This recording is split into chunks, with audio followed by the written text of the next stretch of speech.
Dans cette vidéo, je vais vous partager des astuces de comment rester heureux, comment rester en paix avec soi après une rupture. Nous tous, nous savons que la rupture est une période difficile. Quand on traverse une rupture, on est abattu. Quand on traverse une rupture, on est seul. Quand on traverse une rupture, on est isolé. Quand on traverse une rupture, on est renfermé sur soi. Quand on traverse une rupture, c'est comme si on avait échoué sa vie, oui. Et plusieurs personnes même le disent. Les femmes divorcées, surtout les femmes divorcées, sont des femmes qui ont échoué. Le fait de dire ça, ça pousse certaines femmes à s'isoler, à se dire elles-mêmes qu'elles ont échoué et qu'elles ne peuvent plus. En fait, qu'elles ont échoué en fait. Et dans cette vidéo, je vais te dire comment tu dois être heureux avec toi.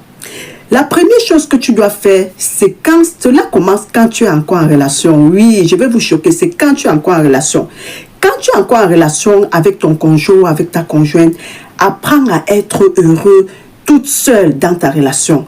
Apprends à être heureuse toute seule dans ta relation. Apprends à vivre ton bonheur toute seule quand tu es encore dans ta relation. Vous savez, quand on est dans une relation, on veut tout faire ensemble, oui, on veut tout faire avec l'autre. Et même si l'autre ne le fait pas, toi aussi tu ne le fais pas. Si l'autre ne sort pas, toi-même tu ne sors pas, même si tu as la possibilité de sortir. Si l'autre est le genre qui ne veut pas aller dans un restaurant, toi aussi tu ne vas jamais aller dans un restaurant, même si tu as la possibilité de le faire. Si l'autre ne décide pas que vous amenez les enfants en balade, toi aussi tu ne peux pas le faire parce que l'autre n'a pas envie de faire, non. Quand tu es encore dans ta relation, apprends à vivre seul ton bonheur. Vivez le bonheur ensemble, oui. Vivez votre bonheur ensemble, mais apprends aussi à vivre seul ton bonheur. Apprends à te lever comme ça. Tu pars t'asseoir dans un restaurant. Toi seul, tu commandes ton plat. Tu restes là-bas, tu manges. Apprends à faire certaines sorties. Tu sors aussi, tu marches toute seule. Apprends à aller faire des courses toute seule. Apprends que tu peux te lever comme ça. Tu prends les enfants.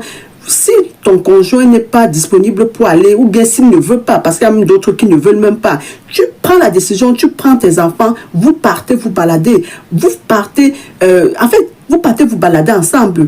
Donc, même étant dans la relation, apprends à vivre seul ton bonheur. Et c'est ce que plusieurs personnes ne le font pas. Moi aussi, c'est quelque chose qu'avant, je ne le savais pas. Oui, je ne savais pas que tu peux vivre ton bonheur seul, même étant dans une relation. J'ai un coach que je suis et qui dit que lui, lui dit qu'il fait ces choses seul, en fait. Il a appris, oui, il a appris à faire ces choses seul. Et parfois, quand ses amis le trouvent assis dans un restaurant en train de manger seul, on lui demande, mais où est ta femme? Il dit, non, mais moi, j'ai décidé de venir seul. Et on le considère comme un fou. Donc, tu dois apprendre à